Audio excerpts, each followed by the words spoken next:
In this Blender tutorial, you will learn how to create the lighting and materials for this interior scene, as well as the post-processing using the Compositor in Blender. You can download the project files and support the channel on my Patreon. These are all the cameras. Let's switch to cycles and lower the max samples and turn on the denoiser. I will also switch to GPU to work faster.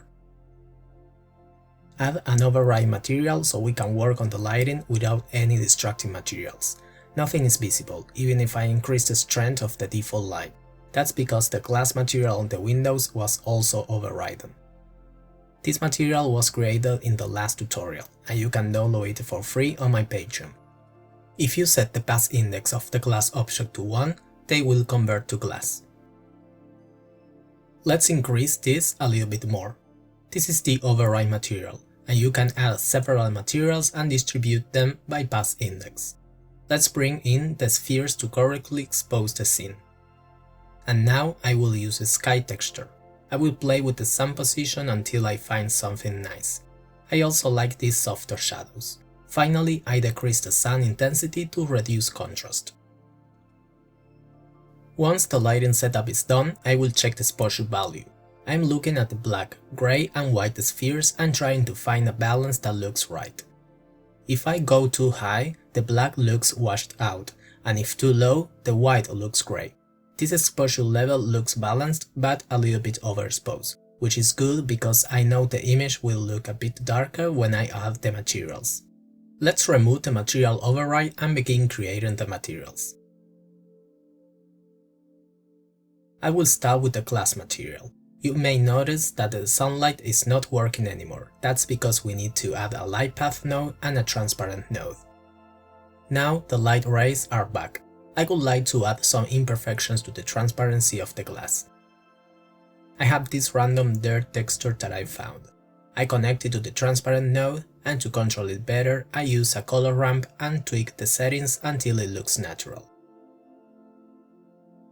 Now that the light is working well, let's continue with the biggest surface in the scene, the floor. I will use these three textures of wood planks. Usually a base color, roughness and normal map are enough to create a basic material. Because this map was a glossiness map, I have to invert it to convert it to roughness. Also, I want to modify the look of the base color a little bit, so the hue saturation value node and the contrast brightness node are useful for this. Let's continue with the lamp. First of all, I will add a point light inside. I will set the radius as a real bulb lamp and set it to a warm color. This looks right, so now we can create the material. I won't use the principal shader, I just need a translucent shader. I'm also increasing the light strength some more, and then adding the materials for the cable and structure. Now I'm working on the curtains. I will use just one bump map of a cloth. With a mixed color set as overlay, I will connect a color here, and now I can create a curtain of any color I want. With this node, I can increase the brightness of the color. Now let's make it translucent so we can see the sunrise hitting on the other side of the curtain. We only need a mix shader and a translucent map connected to the same map of the base color. Finally, let's make the light rays go through the curtain. We need one more mix shader, a light path node and a transparent node.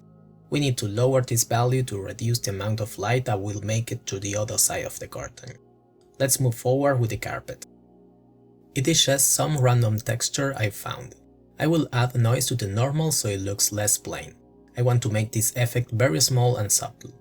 Now the wood material, which is the same for all the furniture pieces. I will use these textures from AmbientCG.com. The first thing I want to do is to change the look of the wood. I will play with the value of these two nodes until I find some natural looking wood. You should always work while looking at reference images to help you find the right color quickly. For the wicker material, I will use this PNG, which includes an alpha channel, and it looks great as long as you don't need a close-up shot.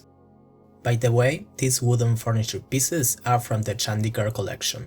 You can download them from my Patreon shop. And these are all the cameras I set up. I will need to copy the light bulb to this lamp. I also want to add some depth of field to this shot to lead the eye directly to the foreground pieces. Switch to the Compositor tab and check Use Nose. Make some space here. Also, let's activate the Compositor for the camera view.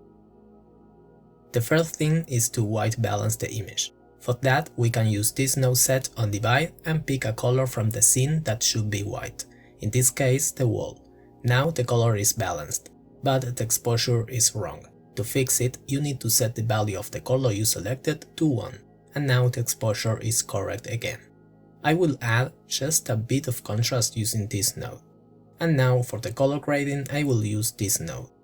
From left to right, you can shift the color of each range of values. I'm setting up the shadows and mids to a bluish color and maintaining the highlights balanced as they are. Let's move to this other camera and add a glow effect. I like to use fog glow as it looks very dreamy. Play with the values until you like it. And that's it. What I like about using the Compositor is that now we can quickly add new cameras and see how the final result will look like without the hassle of having to export them to other external software. Please let me know your thoughts and any questions you may have, and if you enjoyed this tutorial, please like, subscribe and visit my Patreon. I will be uploading much more content soon. Thanks for watching.